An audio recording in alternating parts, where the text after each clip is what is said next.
On this 26th day of May 2016, this is Morning Express, and it's time for us to have a conversation. Now, Nairobi has been selected as one of the 100 resilient cities, and we're going to be finding out exactly what that means. And, well, I'll start first of all by introducing Tom Odongo, who is Planner Tom Odongo, who is the Minister for Housing and Urban Renewal, Nairobi County Council, and thank you for joining us. And good morning. Good morning. You're well? I'm well. Okay. Good. Now, there is the 100 resilient cities, which apparently Nairobi has been selected to be part of. And they even chose Nairobi to make the announcement. But let's start, first of all, with what that constitutes. What is the resilient cities all about? Okay, resilient cities is about, resilience is one of the sustainable development goals of the UN. And number 11. So it has been seen as one of the key critical factors in ensuring sustainability in cities. Rockefeller Foundation pioneered the 100 CR cities network, and as a way of assisting cities to build resilience. And because it was recognized that physical, economic, and social challenges tend to disrupt cities' systems, and therefore we needed now to work a way in which cities can build resilience. This started some times back. Nairobi has applied 3 times. This is actually the last time that we applied, and we got this done. What does it mean? It simply means that the city has to build capacity to deal with challenges that come as a result of the transformation that is going on in the 21st century. Mainly because of growth. Because of growth. Influx of population. Globalization. Yeah, right. Yes, and influx of population. And a lot of changes. And this significantly would come in terms of the normal, this could be stresses. And stresses could be that unemployment has put pressure on cities. In aged infrastructure, and inadequate infrastructure put stresses on the city. The resilience is compromised. The other acute, there are also acute shocks which come once in a while. For example, terrorism, right. Flood, which is come as a result of climate change because of the weather patterns are changing, and that brings significant changes that then affect our infrastructure. For example, we have seen floods where we can get 80 millimeters of rain in 2 days. What we should be getting in 4 months or in 6 months, we get in 2 days. So, of course, the system cannot cope with that. The other factor is that as other areas are growing, for example, upper parts of Kiambu is growing, and most of the agricultural land is being turned into urbanization. What happens is that the amount of runoffs that is coming to the city increases significantly to the point that the design capacity of the infrastructure cannot cope. And these are the things that are required. Resilience requires that the city should survive all those challenges, should be able to still survive, adapt, and also grow. Okay, now Nairobi has, for one reason or the other, not done very well in terms of resilience, because we've seen the results of flooding that has been very drastic, and of course, after the Huruma tragedy, which is not the first time that has happened. What is it that we've not planned our city well? Why would we be caught off guard every single time? Let me say something. At this, we have to congratulate His Excellency the Governor for what he has done.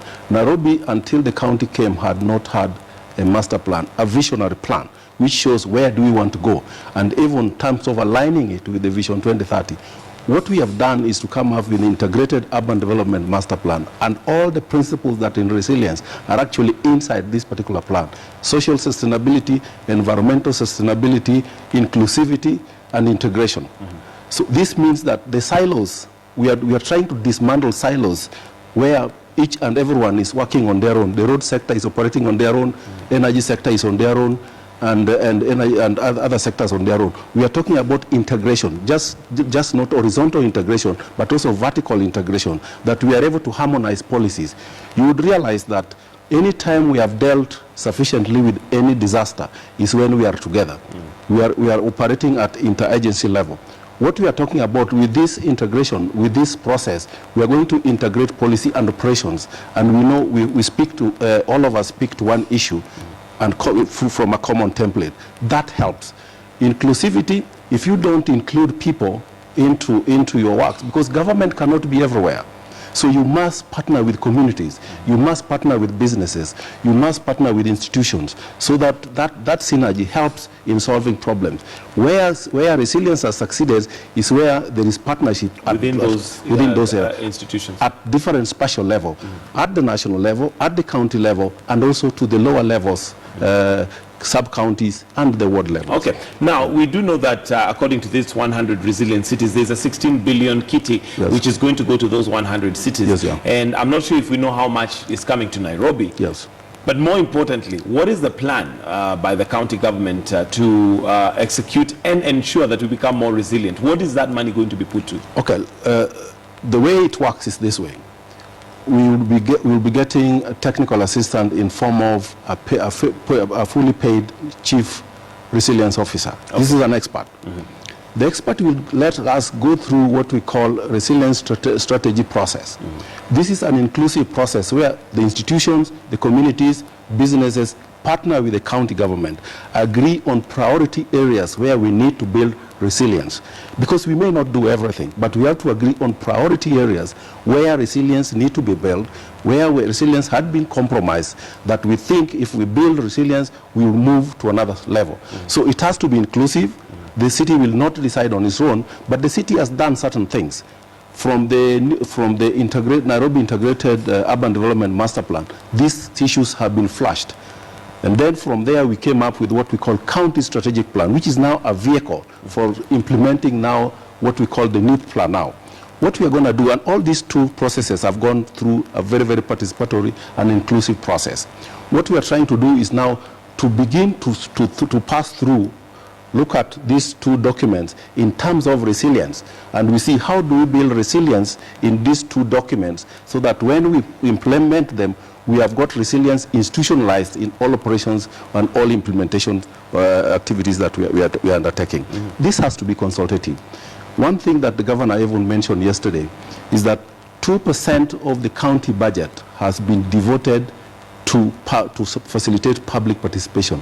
It means that the county is committed to partnering with citizens to come up with ways of building this resilience and also implementing both the plans that have been that have been put in place. Now, sometimes you get lost in the technical aspect of this kind of things. Yes. But at the end of the day, Mwananchi wants to know what is going to be done about ABCD. Let's start with the construction industry, which of course has had its challenges. Yes. And the fact that even we're coming from losing 51 people in Huruma just because of what would term as negligence, whether it is from the county government, whether it is from the construction industry, those who are actually doing the construction, whether it's the owner of the building.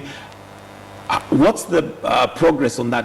How are we going to move from where we are now to a point where we can look forward to having safe, secure buildings that Kenyans can inhabit? Okay, I'll answer that. First is that we have audited several buildings, and we have identified 200 buildings that have to go down. Okay. This audit will continue. What audit is trying to do is to identify what did not go through approval process in terms of habitability, structural integrity, and safety aspect that may not be physical in terms of public health.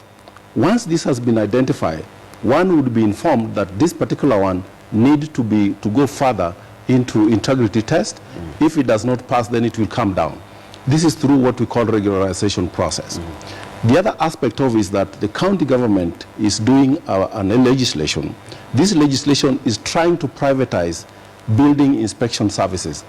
Globally, the trend globally is that there is no governments don't provide building inspection services directly because that capacity cannot be built within a government system. Right. What we are trying to do is now to privatize that. Create a legislation that will privatize that, and once you privatize that, now you use the private sector capacity. We have capacity in this country to be able to provide that service. That then will remove, first of all, will enhance integrity, will enhance efficiency. It is building inspection, but it will also impact heavily in controlling development, in the sense that an inspector who is a private person would be everywhere. There is no place where there would be no inspector. What are we thinking? We are thinking also that through this, we may have to look at the role of NCA. instead of NCA trying to do quality assurance through controlling contractors, we would like a process whereby the NCA try to do quality assurance by actually looking after what the inspectors are doing. Also taking care of their registration. If one has not ethical practices, if one has failed those tests, then the NCA would be able now to recommend the registration of somebody or any professional. Right now we are focusing on the contractor. We don't think that is the area of quality assurance. Okay. But it's professionals. And have we identified with these 200 or so buildings that the county government has identified as having issues and will be brought down? Yes. Have we identified what the initial problem is for them to have been constructed to the level where they are without, it seemed to have passed us all to avoid others doing the same? Yes, yeah. Okay, two things. One, the Physical Planning Act assumes that it's operating within a civil society, that all citizens will come to ask for development rights, that even though they own properties, they would come for development rights.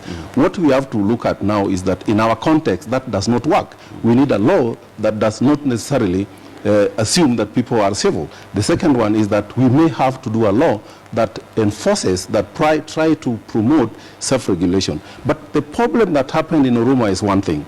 In 1978, Kenya government and the World Bank agreed that in order to foster home ownership by the poor, they need to come with a different standards of construction that is different from the normal building code. And so certain areas were zoned to be for operation of that building code. To cater for those who possibly would require. What they did not do is how do you make sure that these properties don't get into the normal market? Because if they get into the market, then they would fall in the hands of people who will develop them differently. So that's what happened, and significantly, what the governor did is to make sure is to put a public notice that Urban 2 standards will not apply in Nairobi anymore, and all those developments that have gone through Urban 2 will be audited and will be required to comply with the normal building code. Those that can be adjusted, those that cannot be adjusted will have to go. Yes, in terms of being demolished. Okay. So it is an historical policy problem that is now manifesting today. Okay. Yes. Okay, over time. Now, the other thing that, of course, we've been bedeviled with is the perennial flooding in the city, which never seems to, we seem to always be caught flat-footed. Yes, and as much as you say that there was no plan previously, I would find that hard to believe, because I'm sure by the time the city is being set up, there must be a master plan of places that you cannot build, where rivers are supposed to pass, where drainage is supposed to be put. Why wasn't this obeyed, and what are we doing to rectify that? Okay, one thing we are trying to, again I say that the integration is key to making sure that things work. One is that most of the riparian land are private and should not have been allocated, but were allocated. People have titles, and they have development rights. Some have developed without approvals, in most cases without approvals. So there are certain encroachment on the riparian. But the bigger question about drainage is that the drainage we have today was built on the basis of the 1948 master plan. And since then, we have never developed, we have never actually reviewed our drainage system. What we are doing currently is that we are working with the World Bank, and we are having a master plan for the drainage system, which then will follow with an investment on the overhauling the drainage system completely, because what we have now cannot cope. And the other thing is that, okay, rains that are coming like the 80 millimeters in 2 days, you will never have a drainage system that can take that, because that was not it's not the normal. It's not the normal. It's not the normal.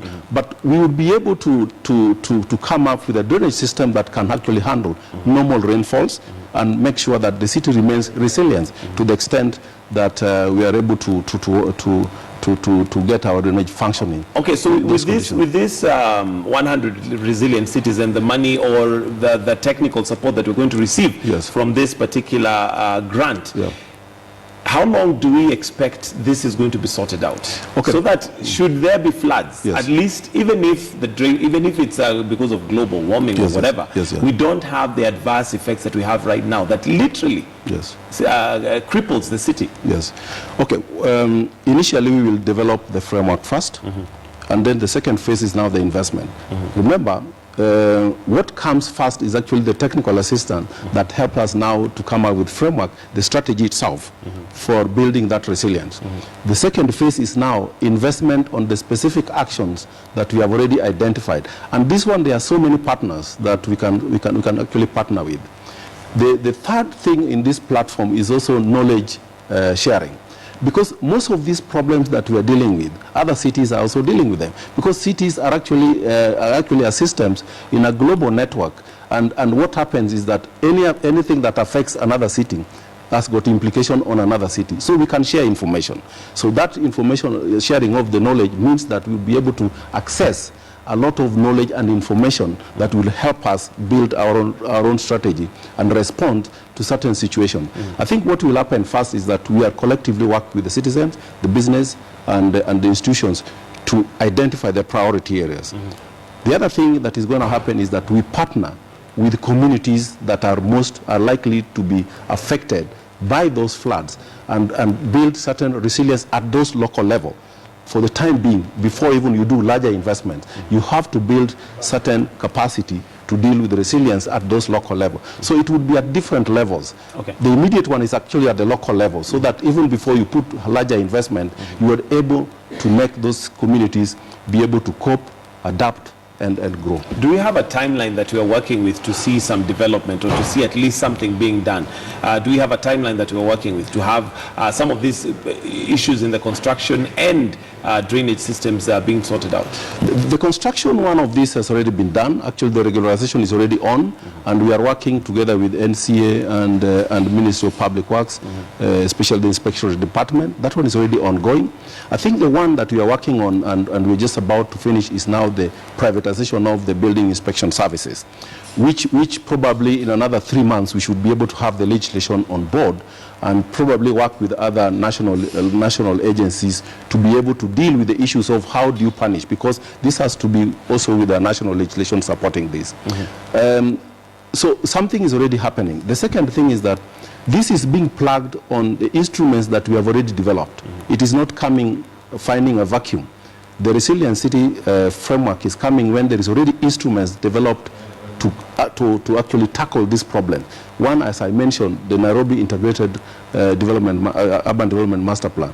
Then the vehicle for rolling it over is now the county strategic plan, which is a 10-year plan that has already planned how resources would be mobilized. And joining the 100 CR is one of those strategies that were articulated to be able to mobilize resources for responding to the issues that we had identified. Okay. Another perennial problem we have in the city is water. And help me understand. Yes. How is it that we have so much water that we cannot deal with when we have floods? And at the same time, maybe 2-3 days after we've had even those floods, our taps are dry. And yet there seems to be no plan to sort that out. I'm sure there is a process, obviously, to have that water, even if it was to be used. But is there anything being done? Why has Nairobi, in this day and age, remained a place where we cannot get water efficiently?